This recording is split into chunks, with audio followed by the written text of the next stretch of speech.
Shalom Bapak Ibu yang dikasihi Tuhan, apa kabar? Tetap luar biasa, tetap semangat. Semangatnya cuma Bu Kimcu, karena Bu Kimcu memang dari ibadah jam 8. Kimcu udah tahu kan moto saya Bu ya? Apa Bu? Nah, ya, karena moto saya hanya satu, orang yang bersemangat dapat menanggung penderitaannya. Jadi ayo ya semangat. Nah sebelum kita mulai saya mau lihat adakah di antara jemaat yang malam hari ini yang baru pertama kali hadir bersama kita di tempat ini ada? Puji Tuhan, selamat datang, Anda bukan orang asing. Boleh saya undang bangkit berdiri di mana Anda duduk. Mari jemaat kita doakan untuk mereka yang baru pertama kali hadir di tempat ini.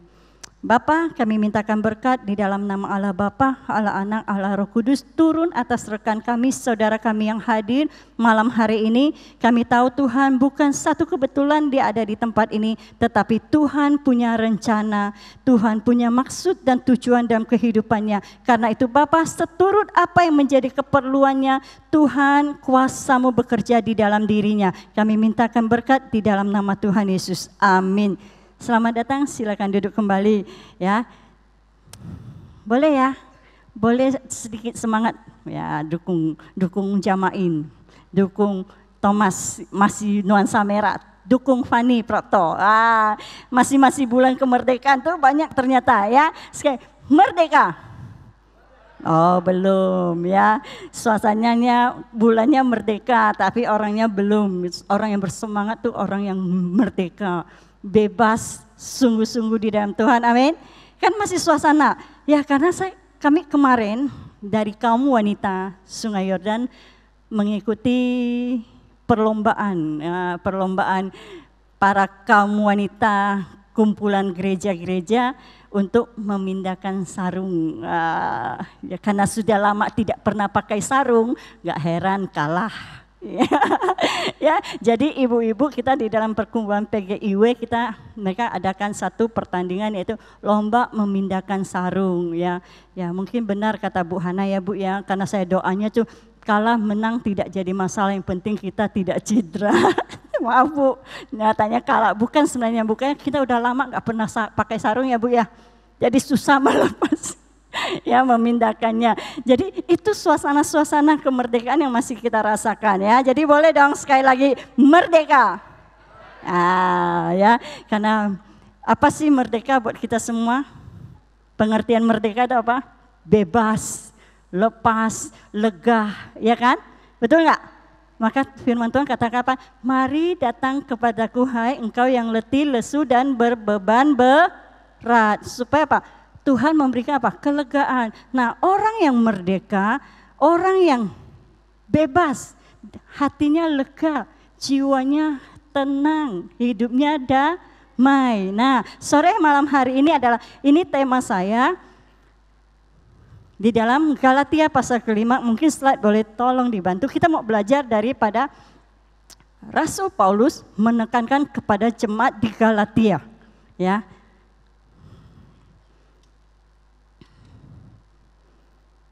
Nah, saya cuma ambil satu ayat, tapi kalau ada waktu boleh dibaca ya dari kitab Galatia ini. Galatia pasal yang ke-5 ayat yang pertama dikatakan, supaya kita sungguh-sungguh merdeka, Kristus telah memerdekakan kita. Karena itu berdirilah teguh dan jangan mau lagi dikenakan kuk perhambaan. Ya, jadi slide boleh dibantu ya. Jadi tema saya sore hari ini adalah sungguh-sungguh merdeka ya. Kita katakan kita sudah merdeka, tapi seringkali pernah nggak merasakan nggak enjoy dalam hidup ini? Kayaknya tertekan ya, kita percaya kepada Kristus tapi kok hidupnya berat ya kan. Nah berarti kita masih belum sungguh-sungguh merdeka, pasti ada sesuatu terjadi. Nah Rasul Paulus menasehatkan jemaat di Galatia ya. Nanti kita lihat lebih jauh lagi ya. Jadi Rasul Paulus menasihatkan kepada jemaat di Galatia dan melihat kehidupan mereka. Maka saya bilang nasihat itu juga berlaku buat setiap kita.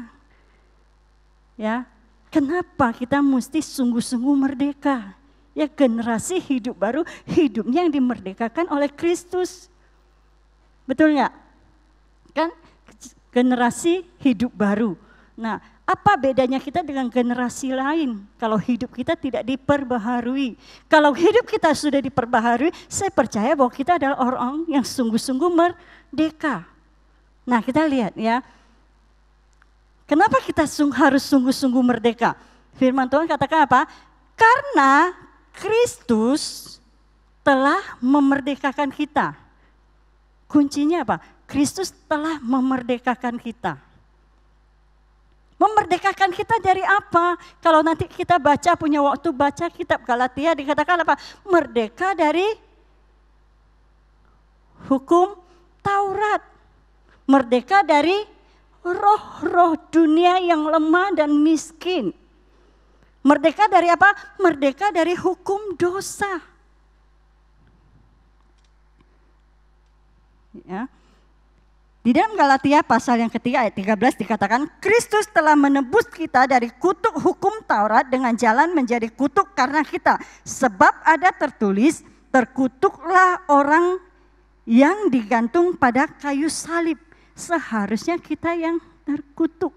Tapi karena Kristus telah menebus kita, maka kita harus sungguh-sungguh, Bapak Ibu. Kalau kita mengakui, kita percaya kepada Kristus, ayo. Masing-masing selidiki diri kita. Sungguh-sungguh kita merdeka enggak? Nah ya, dikatakan apa? Supaya kamu sungguh-sungguh merdeka karena Kristus telah memerdekakan kita. Karena itu, poin pertama, dikatakan apa? Berdirilah teguh. Slide dibantu. Nah, kita lihat ya. Jadi kalau kita sungguh-sungguh merdeka, mengapa kita mesti sungguh-sungguh merdeka? Jelas firman Tuhan katakan apa? Karena Kristus sudah memerdekakan kita. Nah, bagaimana kita bisa sungguh-sungguh merdeka dalam kehidupan keimanan kita kepada Kristus? Poin A dikatakan apa? Berdirilah teguh. Karena ketika pelayanan Rasul Paulus ke Galatia, dia menemukan ada hal-hal yang terjadi di kehidupan keimanan mereka. Berdiri teguh dalam hal apa, Bapak Ibu? Ya, saya sudah berdiri teguh nih. Teguh, kuat, kokoh, tak tergoyahkan. Ya, saya paling suka orang Kristen kalau dilanda masalah sebenarnya luar biasa. Karena apa? Buktinya di sini. Ketika engkau masih menghadapi tekanan, masalah, persoalan, masihkah engkau berdiri teguh? Apanya yang berdiri teguh, Bapak Ibu? Bukan ucapan kita. Terlalu gampang kita mengucap, saya percaya Yesus, saya percaya Yesus, saya percaya Yesus. Nanti dibuktikan. Ya, jadi yang pertama, bagaimana kita bisa berdiri teguh? Bukan ya, apa yang harus kita lakukan sini? Dikatakan apa? Berdiri teguh iman kita. Iman kepada Kristus. Saya bilang kita sebagai orang Kristen berjalan dalam kehidupan ini pakai apa sih Pak Bu? Pakai amin, amin, amin. Ujung-ujung keluarnya aman. Udah aman, amat jauh terhilang. Kita pakai iman. Kenapa? Kehidupan yang kita jalani itu tak semudah yang kita inginkan. Betul nggak Bapak Ibu? Maka kekristenan selalu dikatakan apa? Beriman. Kenapa? Iman itu adalah dasarnya Pak Bu. Dasar segala sesuatu untuk kita jalani kehidupan ini. Karena yang kita jalanin, yang kelihatan, itu semuanya membuat kita tidak teguh. Ya, karena dengan iman kita dibenarkan. Karena iman kita menerima kuasa Roh Kudus. Karena iman kita menerima setiap janji-janji Tuhan dalam hidup kita Pak Bu. Jadi ini harus berdiri teguh dalam diri kita sebagai orang yang percaya kepada Kristus. Nah yang kedua dikatakan apa? Percaya kepada Injil. Mau percaya kepada siapa lagi Bapak Ibu? Hanya percaya karena Injil itu adalah kekuatan Allah. Roma pasal pertama ayat 16-17. Dikatakan adalah Injil itu adalah kekuatan Allah. Kalau kita percaya kepada Injil, gak mungkin kita mudah diserongkan Bapak Ibu.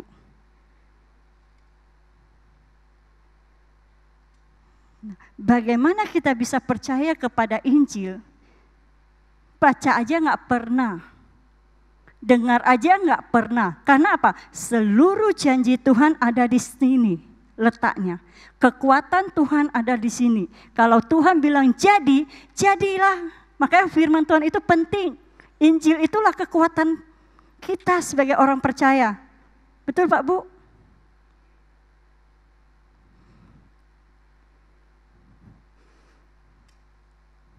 Yang ketiga, apa yang harus tetap berdiri teguh dalam diri kita sebagai orang percaya supaya kita sungguh-sungguh merdeka? Saya percaya kita sudah terima Kristus, kita sudah terima Yesus, kita sudah mengakui itu. Tapi praktek hidupnya, ya. Yang ketiga dikatakan hidup dalam kebenaran. Di sini nih, ya. Tidak mudah Bapak Ibu. Makanya kalau kita minta, ayo dong layanin, ayo dong ikut ini. Nggak bisa. Saya merasa saya nggak benar. Di sini siapa yang orang benar? Alkitab katakan, tidak ada seorang pun yang benar. Roma pasal 3 ya. Kita bisa benar karena Kristus, karena iman kepada Kristus yang membenarkan kita Bapak Ibu. Kalau kita katakan kita benar, kenapa diminta sesuatu untuk kita join kayak apa kayak kita nggak berani lakukan? Karena kita merasa kita nggak layak, kita nggak benar. Nah, kalau 3 poin ini ya, jadi bukti kalau kita berdiri teguh adalah iman kita kepada Kristus tetap berdiri teguh. Apapun yang terjadi, ya kita tetap beriman. Masalah boleh datang, persoalan boleh datang, tantangan boleh menekan. Kalau iman kepada Kristus itu tetap berdiri teguh, saya katakan yang kamu lihat tidak bisa, itu akan menjadi bisa.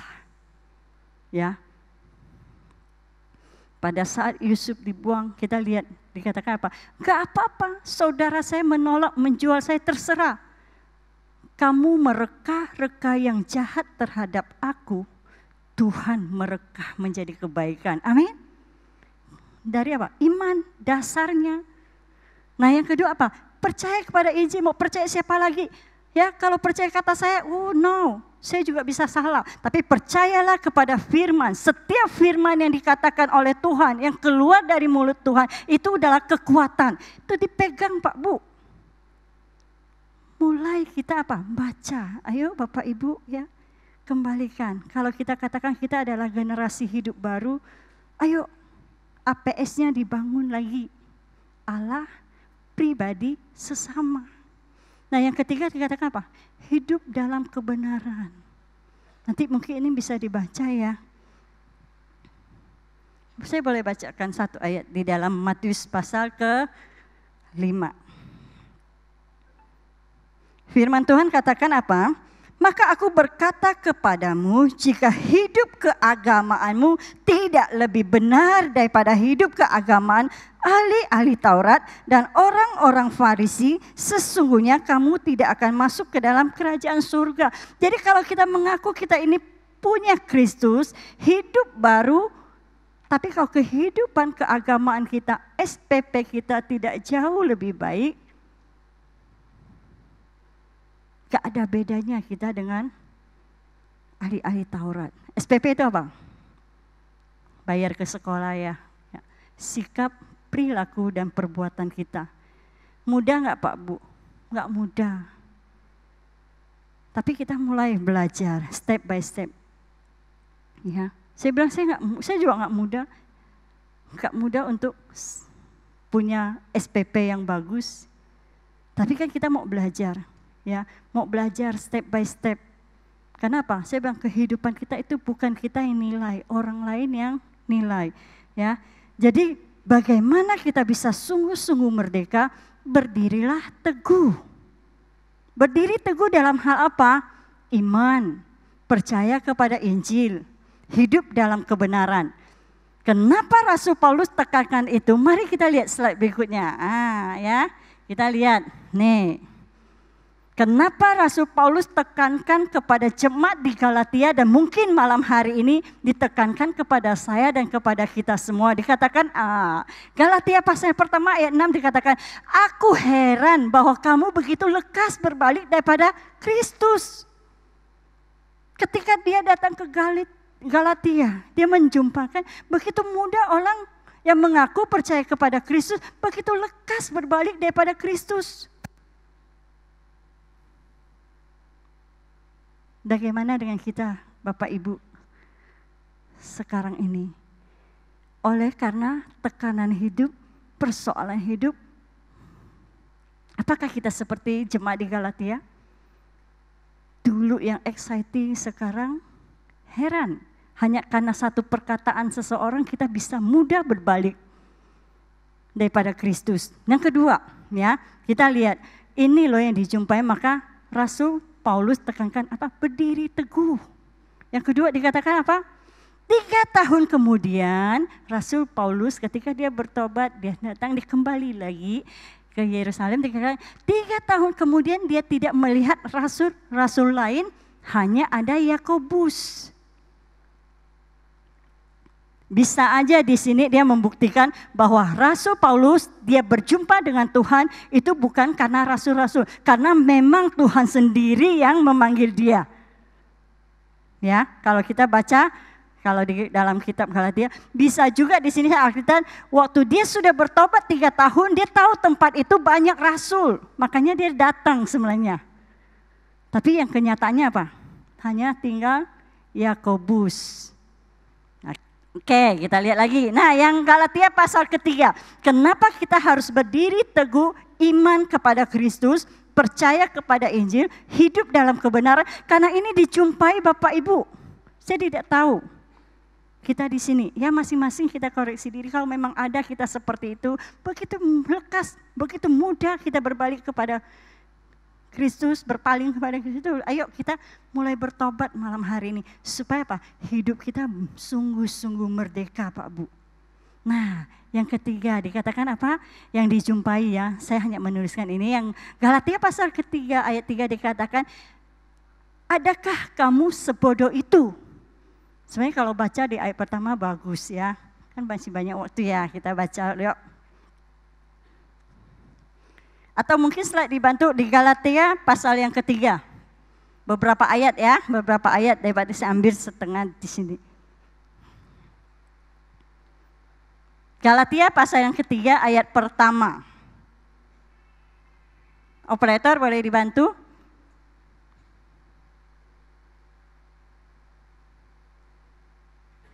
Dari situ, ya.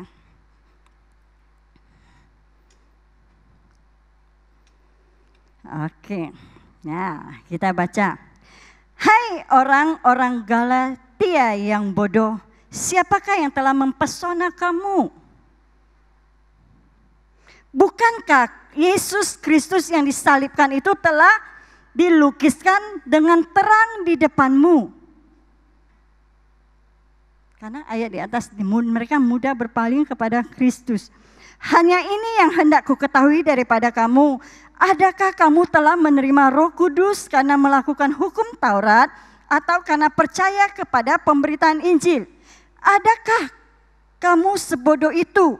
Kamu telah mulai dengan roh. Maukah kamu sekarang mengakhirinya dalam daging? Sia-siakah semua yang telah kamu alami sebanyak itu? Masakan sia-sia?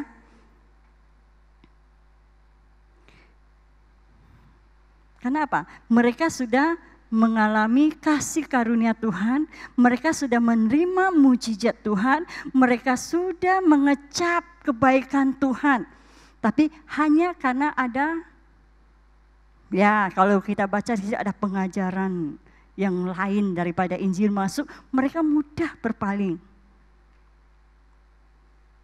Nah, firman Tuhan katakan, adakah kamu sebodoh itu? Kamu telah mulai dengan roh. Ya, kita sudah dipenuhi Roh Kudus Bapak Ibu. Kita sudah terima kuasa. Bahkan kuasa itu ada dalam diri kita. Tapi karena perjalanan kehidupan seringkali kita mulai dengan roh, tetapi diakhiri dengan daging. Kalau kita mau baca di Galatia pasal 5 di bawahnya lagi dikatakan apa? Perbuatan daging sudah nyata. Percabulan, perseteruan, penyembahan berhala, sihir, dan lain-lain.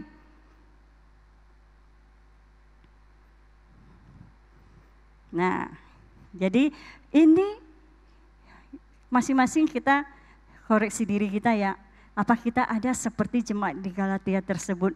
Kalau memang ada, ayo kita bertobat supaya apa? Kita sungguh-sungguh dimerdekakan.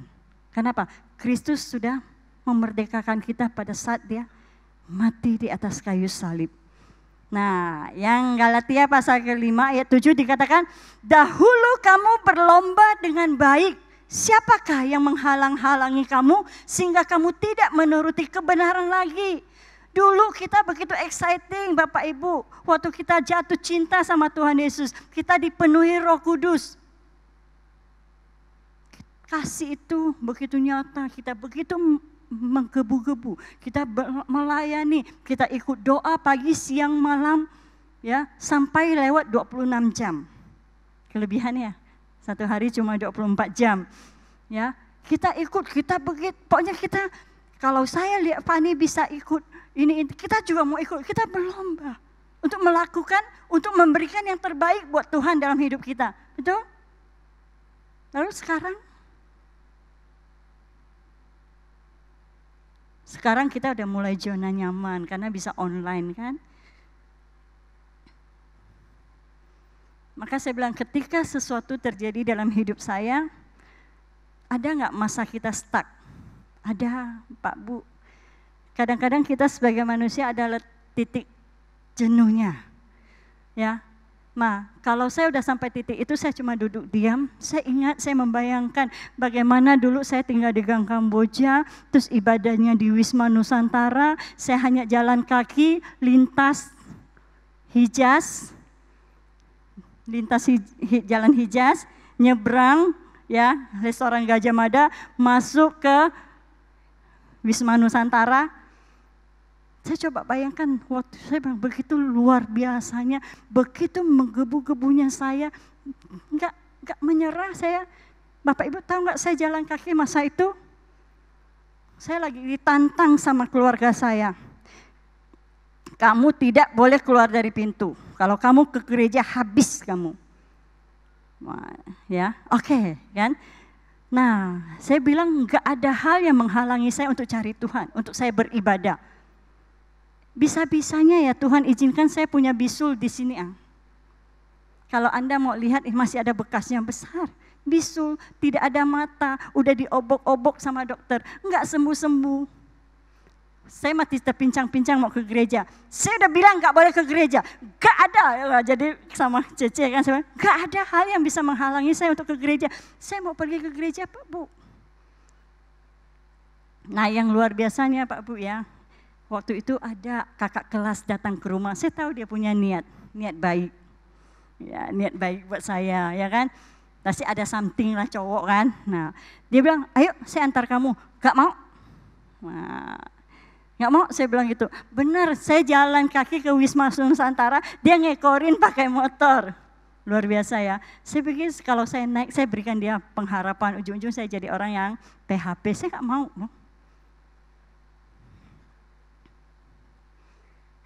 Kenapa saya tahu dia punya niat? Karena setiap saya ke sekolah di laci itu selalu ada ikat rambut.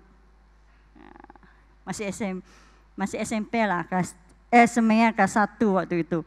Nah, ayo dahulu kita begitu berlomba-lomba Bapak Ibu. Pokoknya kita selalu mau beri yang terbaik dari waktu kita. Dari apa yang kita bisa, kita beri yang terbaik, kita lakukan. Sekarang, makanya Rasul Paulus katakan apa? Berdirilah teguh. Apa yang berdiri teguh tadi? Iman kepada Kristus. Supaya apa? Kita tidak mudah diserongkan Bapak Ibu. Yang kedua, percaya kepada Injil.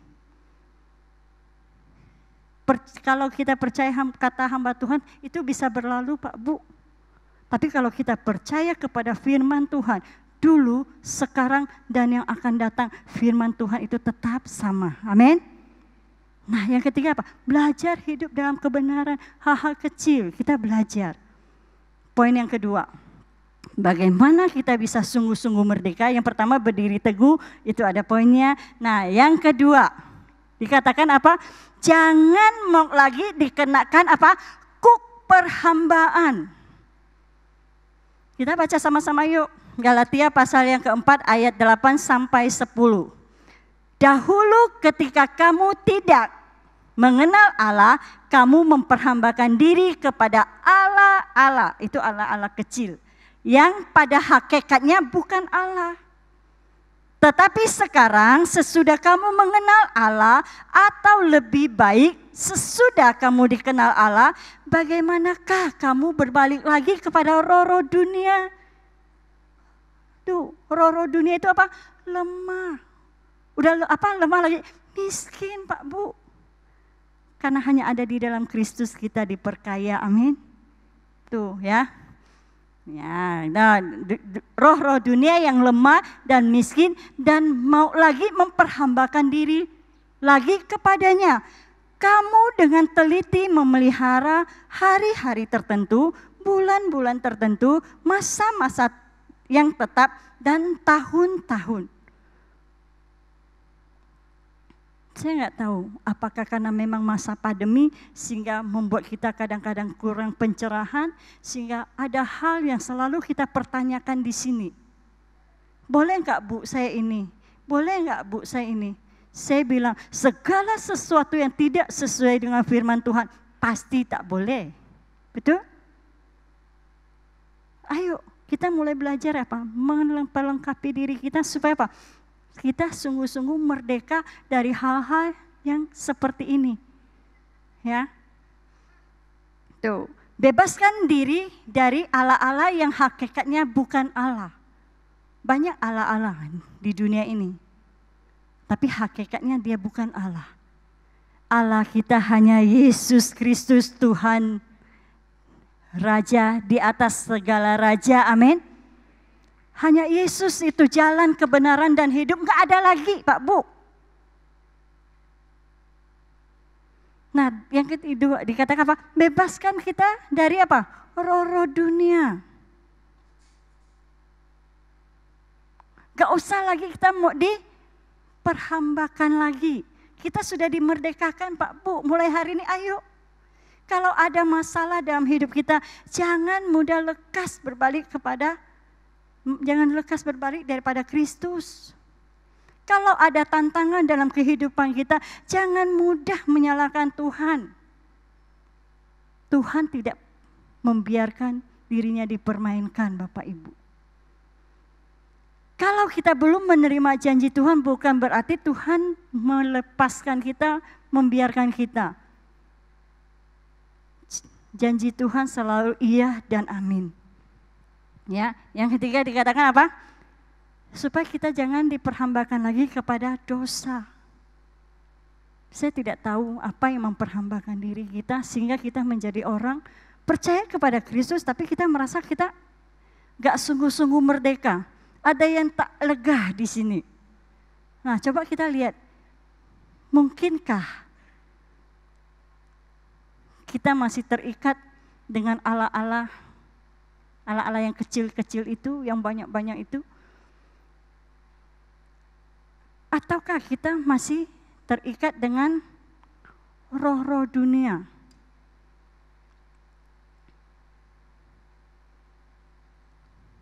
Ataukah kita juga masih terikat dengan dosa-dosa? Yuklah, Bapak Ibu, kita mulai selidiki kita. Nasihat Rasul Paulus kepada jemaat di Galatia itu dinasihatkan kepada orang Kristen kita saat ini. Supaya apa? Kita benar-benar merdeka sebagai generasi hidup baru, mempersembahkan sesuatu yang baik, yang benar dalam diri kita untuk Tuhan. Amin. slide berikutnya kita lihat. Nah, Galatia pasal kelima ayat 13 dikatakan, saudara-saudara, berarti udah mau selesai. Saudara-saudara, memang kamu telah dipanggil untuk merdeka. Percaya, yakin kalau kita sudah dipanggil untuk merdeka? Kalau memang kita sudah dipanggil merdeka, kenapa kita masih ada sesuatu di hati kita? Enggak bebas, enggak lega. Koreksi. Ya, koreksi di atas tadi. Mungkin kita masih ada ilah-ilah lain. Mungkin kita juga masih punya keterikatan dengan roh-roh dunia. Mungkin kita juga punya dosa-dosa. Ya mungkin kita tak lihat, kami juga tak lihat. Tapi ingat, ada yang melihat diri kita. Ada si iblis yang sedang mencari celah untuk menjatuhkan kita. Dan yang Tuhan pasti tahu dengan diri kita. Ayo, saya bilang, kenapa kadang kita enggak diberkati dalam hidup kita? Kita kerjakan sesuatu kok kayak enggak lega. Coba kita lihat. Mungkin ada yang tidak beres dalam hidup kita. Maka saya bilang kalau kita punya APS dibangun terus menerus, hubungan kita dengan Allah baik, otomatis pribadi kita baik. Kalau pribadi kita baik, otomatis hubungan kita dengan sesama baik. Kita bisa tidak punya hubungan baik dengan sesama, karena apa? Pribadi kita udah gak baik. Keinginan kita cuma mau nipu orang, mau bohongin orang, mau manfaatin orang. Saya bilang kalau itu ada, otomatis hubungan kita dengan Tuhan juga tidak baik kan?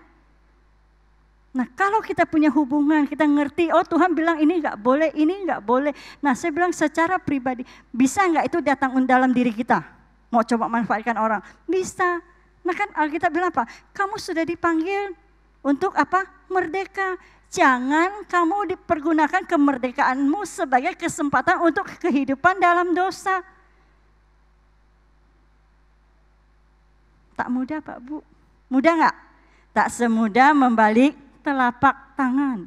Ayo mulai kecil kita belajar. Saya tidak katakan saya sudah benar-benar. Tapi saya mau belajar. Setiap hari kita mau belajar.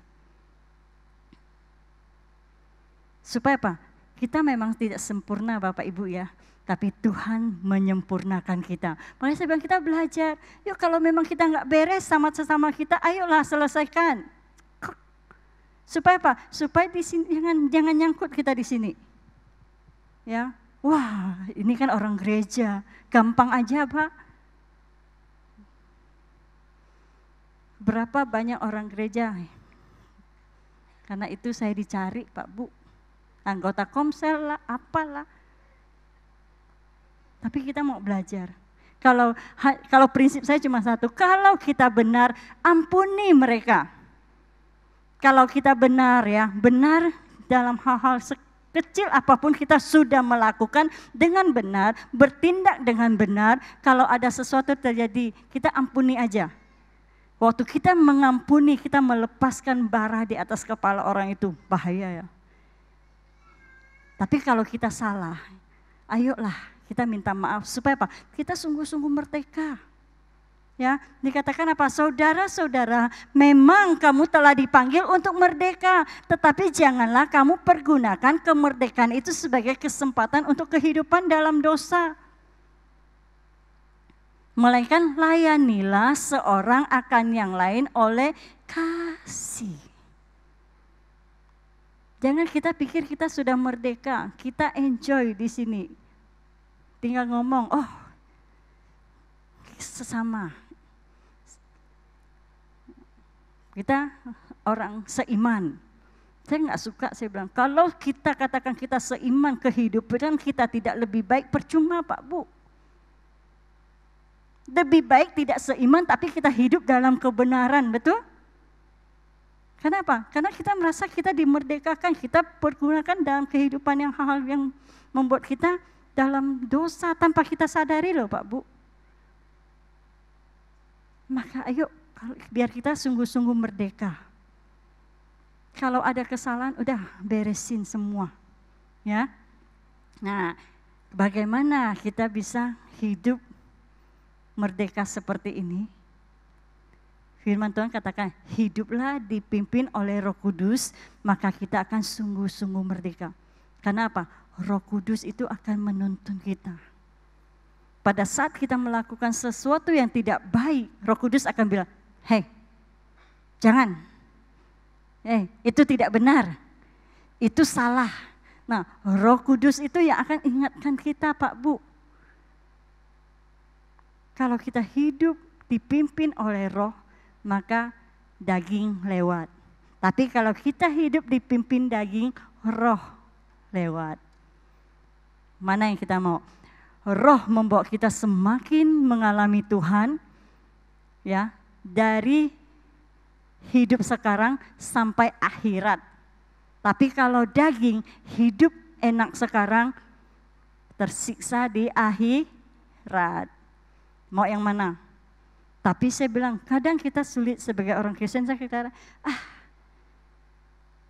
ya, kok kita percaya Tuhan sekarang ini kok seperti ini ya hidup kita. Saya tidak tahu Bapak Ibu, 1 minggu ini saya merasakan Tuhan bilang gini, ketika kamu percaya kepada saya tidak pernah menjanjikan bahwa hidup kamu oke-oke aja, ya kan? Ibarat Tuhan bilang apa? Saya tidak menjanjikan langit itu selalu biru, tapi langit kita selalu biru. Ya kan? Nah ini ya kan, puji Tuhan luar biasa, itu namanya anugerah ya. Tetapi saya akan selalu katakan ada pelangi sehabis hujan, ya kan? Nah, apa itu pelangi? Pelangi itulah lambang bahwa Tuhan mengingat umatnya, bilang, Tuhan tuh ingat kamu loh. Kalau ada persoalan, jangan mudah lekas berpaling daripada Kristus ya. Kita mulai belajar dari saat ini. Ayo Pak Bu, ya, saya juga belajar. Saya mau apa? Kita benar-benar menjadi orang yang merdeka, ya. Jadi kita melakukan segala sesuatu tanpa beban, kita melakukan segala sesuatu tanpa dicap. Tapi kita nggak bisa sih bikin orang nggak ngecap kita. Tapi terserah, yang penting saya bilang, terserah lu mau ngomong apa, yang penting kita udah tahu diri kita siapa. Kita udah melakukan hal-hal apa. Kalau kita melakukan hal-hal yang benar, tidak peduli orang ngomong apa. Saya cuma percaya satu hal, Tuhan pembelaku, Tuhan yang membela kami.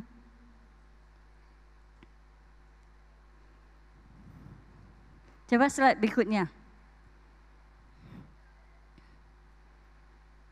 Ya, berarti habis Bapak Ibu. Bapak Ibu mau merdeka hidupnya? Mau diberkati hidupnya? Ayo, miliki tadi 2 poin. Berdirilah teguh. Yang kedua, jangan mau diperhambakan, jangan mau kenakan kuk perhambaan lagi. Udah, ya, kita sudah terima Roh Kudus, mulai hidup kita dipimpin oleh Roh Kudus. Supaya apa? Nama Tuhan dipermuliakan dalam hidup kita. Mari saya undang kita bangkit berdiri bersama-sama. Haleluya Yesus.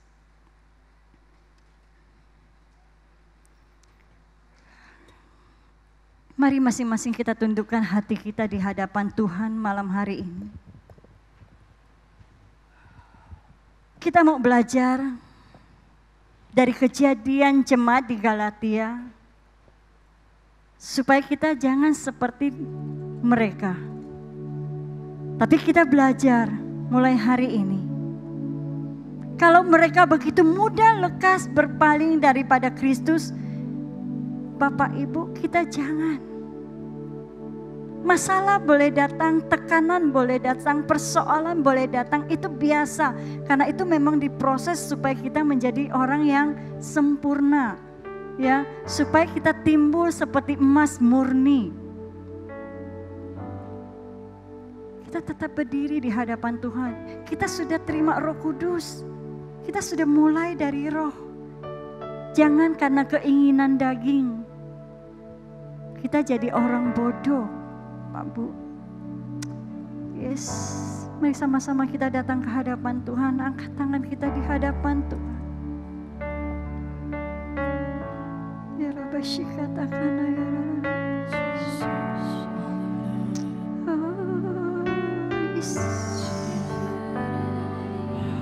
Masing-masing saya beri kita waktu sejenak kita untuk datang kepada Tuhan malam hari ini.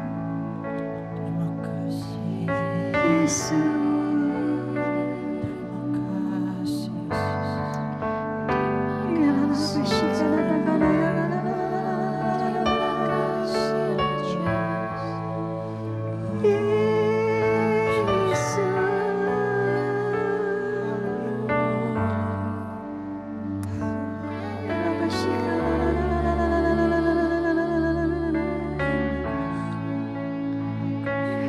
Roh Kudus, Engkau menyelidiki setiap hati kami. Jika ada sesuatu di dalam setiap pribadi lepas pribadi kami yang masih mengikat kami, yang masih membelenggu kami, yang masih sering menekan kami, sehingga kami menjadi orang yang tidak merdeka, tidak mengalami kelegaan, tidak mengalami kelepasan dalam perjalanan hidup kami, tidak ada damai sejahtera. Roh Kudus, lepaskan itu dari setiap pribadi lepas pribadi kami. Turunkanlah roh kesadaran bagi setiap kami, untuk kami bertobat sungguh-sungguh di hadapan Tuhan.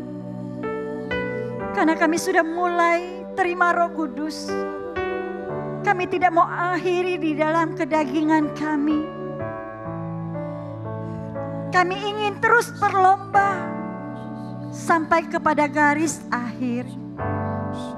Karena kami tahu Tuhan, ada begitu banyak kemuliaan yang Tuhan nyatakan buat kami. Ada mahkota yang Tuhan sediakan bagi setiap kami. Ketika kami berlomba sampai kepada garis akhir. Yes.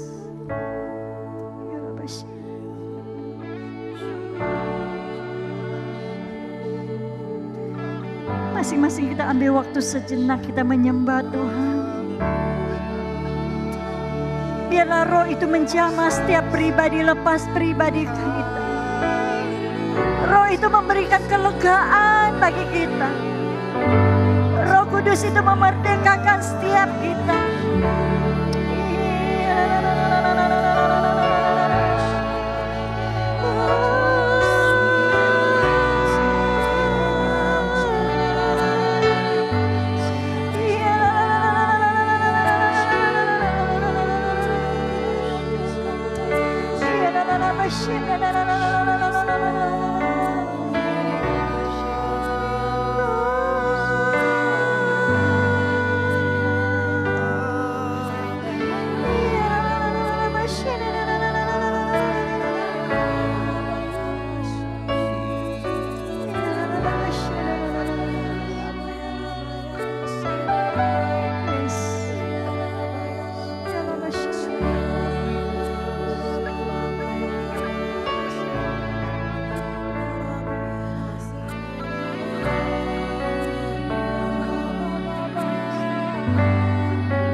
Terima kasih Roh Kudus buat kehadiran-Mu yang menjamah setiap pribadi lepas pribadi kami.